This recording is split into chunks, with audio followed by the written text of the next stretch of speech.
Politics for lefties again, this time using a child's bedtime storybook. Mr. Wolf did not always tell the truth. He was a little bit tricky. Years ago, he would dress up as a sheep and try to be their worst friend. Labour pretended to be working class, but when he grew up, the sheep's clothing was far too small for him. So nowadays, if he wanted a nice plump sheep for dinner, he put a bag over his head so no one would know that he was a wolf when he lied about his name. "My name is Mr. Jones," he said to a sheep with dinner written all over him. "Will you walk with me?" And of course, the sheep trotted over the bridge, didn't it? Of course, that sheep was never seen again. Very soon, the sheep began to understand and they feared Mr. Jones as well as Mr. Wolf. Mother sheep used to tell their lambs, "Don't go near Labour. Sorry, Mr. Wolf.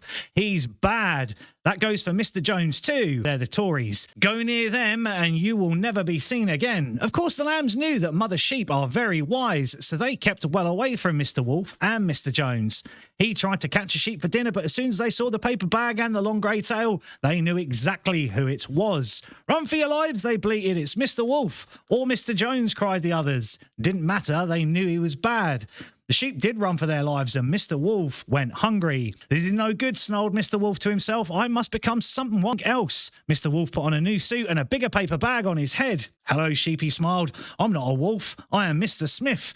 The sheep smiled back. "It's good that you are not a wolf, Mr. Smith," they said. "Welcome." Mr. Wolf then pounced and stuffed the sheep into his dinner bag. He went hungry no more. Now, at this point, when I read this to my 5-year-old son, he turns around to me and says, "Daddy, how can they not tell he's a wolf? You can tell he's a wolf." I'm like, "Yes, mate. As a 5-year-old, even you can figure that one out." When the wisest sheep noticed that they were getting fewer and fewer, he understood what was going on and explained it to all the others. And now the sheep kept well away from Mr. Wolf and Mr. Jones and Mr. Smith. Then Mr. Wolf was ready for another sheepy supper. He put on a different clothes and a bigger paper bag. "Hello," he purred. "I'm Mr. Thomas. I'm not a wolf." "That's okay then," smiled the sheep until Mr. Wolf pounced. The sheep agreed it was time for a very serious talk. "Get it? We must get sticks to drive away, Mr. Wolf," said the wisest sheep. "That's the idea," agreed the others, and they picked up large and dangerous sticks. There was, though, that one old sheep who disagreed. "Yes, we can whack Mr. Wolf, but what about all the others?" he asked. "What others?" cried the rest of the sheep.